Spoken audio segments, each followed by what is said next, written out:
I realized the other day that I've been creating a lot of content around Pinegrow's WordPress add-on, but that I've been neglecting some of the core features, like the static site CMS functionality built into their desktop product. If you're anything like me, you probably have a bunch of static sites hanging around in WordPress that would be better off as HTML, CSS, and JavaScript sites. Over the last year or so, I've been converting some of those WordPress sites to static HTML, and I've been building static HTML projects more than I have in a long time. And with Pinegrow, it's been easier than ever to build and manage them. In this video, we're going to do a quick overview of some of the core features of Pinegrow Desktop that make working with static sites easier and faster than a WordPress site. In the coming weeks, I'll dive into them in more detail, so hit that subscribe button so you can get notified when I publish more content.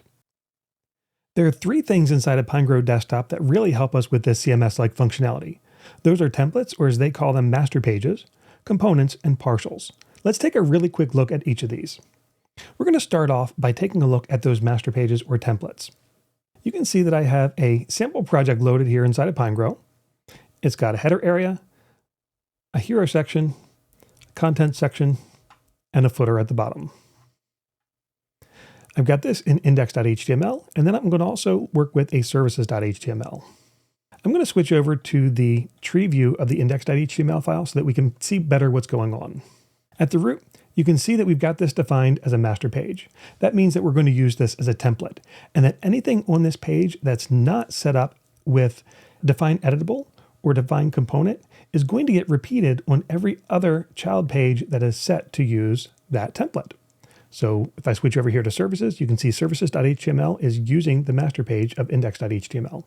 Now you don't need to use a content page as the template, but you can. It's sometimes easier to do it that way. So let's switch back here to index, and you can see that I've got a header area, a hero section, content section, and all the way at the bottom, a footer. I have this set up so that everything except for my content section gets duplicated as part of the template. However, inside of the hero section, I have this set up with editable areas so that even though it's getting duplicated, I can change the content on child pages. So for example, I can take this H1 heading and I can update the copy there for every page. I can update or delete the subheading. Same thing with the buttons. I can update or delete them, and I can delete the image over here.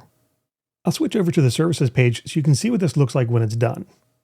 So even though this is using that master template page, I'm still able to make this hero section look different, and I'm able to completely change out the content of it while keeping the header, footer, and everything else the same. Let me show you what it looks like in practice. So if I come over and create a new page, and I'm just going to create this as a Bootstrap 5 page, and I'll call it test.html. And in here, I'm going to say we're going to use the master index. And as soon as I click on this button to refresh, you'll see that it's added basically a copy of that index page. However, here inside the main section, I can edit or remove any of this content that I want. So I can take all this stuff in here, remove it, and replace it with anything that I want.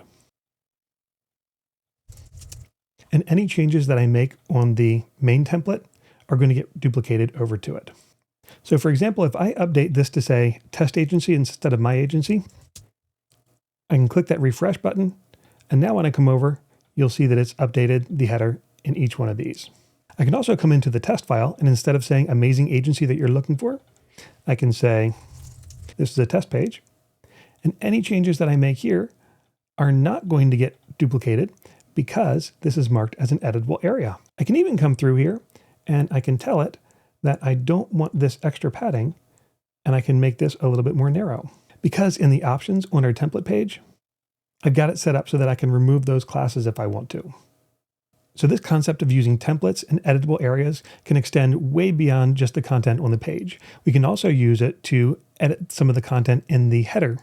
So things like your header title, description, your open graph information, your canonical link, and your meta robots. All this stuff I can set up as editable areas so that when I come through on other pages and I can click on them, it will let me quickly and easily edit each one of those things just by coming over to the Element Properties tab. And it'll say that these are the IDs that are editable, and all I have to do is look for those editable IDs and change them. This takes a lot of the tedium out of creating these static sites. Because I'm already working with templates, I can set it up so that that stuff is automatically taken care of for me, and all I need to change is the stuff that's specific to our particular page. The next thing that I want to talk about are components.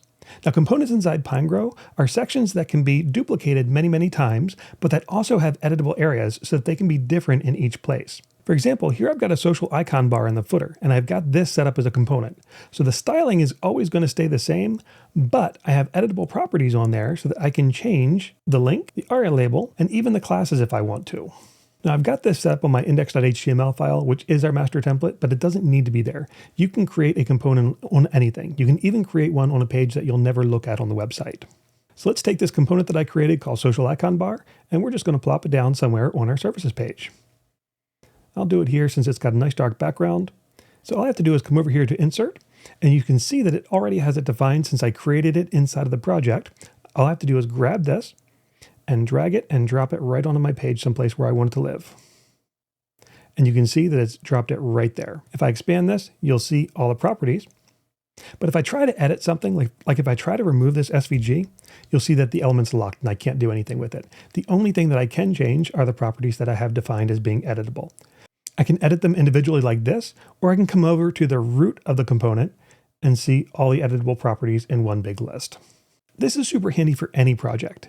If you find that you're duplicating things more than one time, it probably makes sense to create a component from it so that you can just edit it in one place and then change the content each time you use it. Now, the last thing we're going to look at is partials. Now, what partials are, they are a part of your project that can live as a separate file. So typically you would do these as a server-side include, but in Pinegrow, we can do that right here inside the CMS and then upload it as a single file. So here I have a call to action that's defined as a partial. And we can come over and we can see that it's defined as a save and load partial. What that means is that I can create it on this page and I can save it as a partial.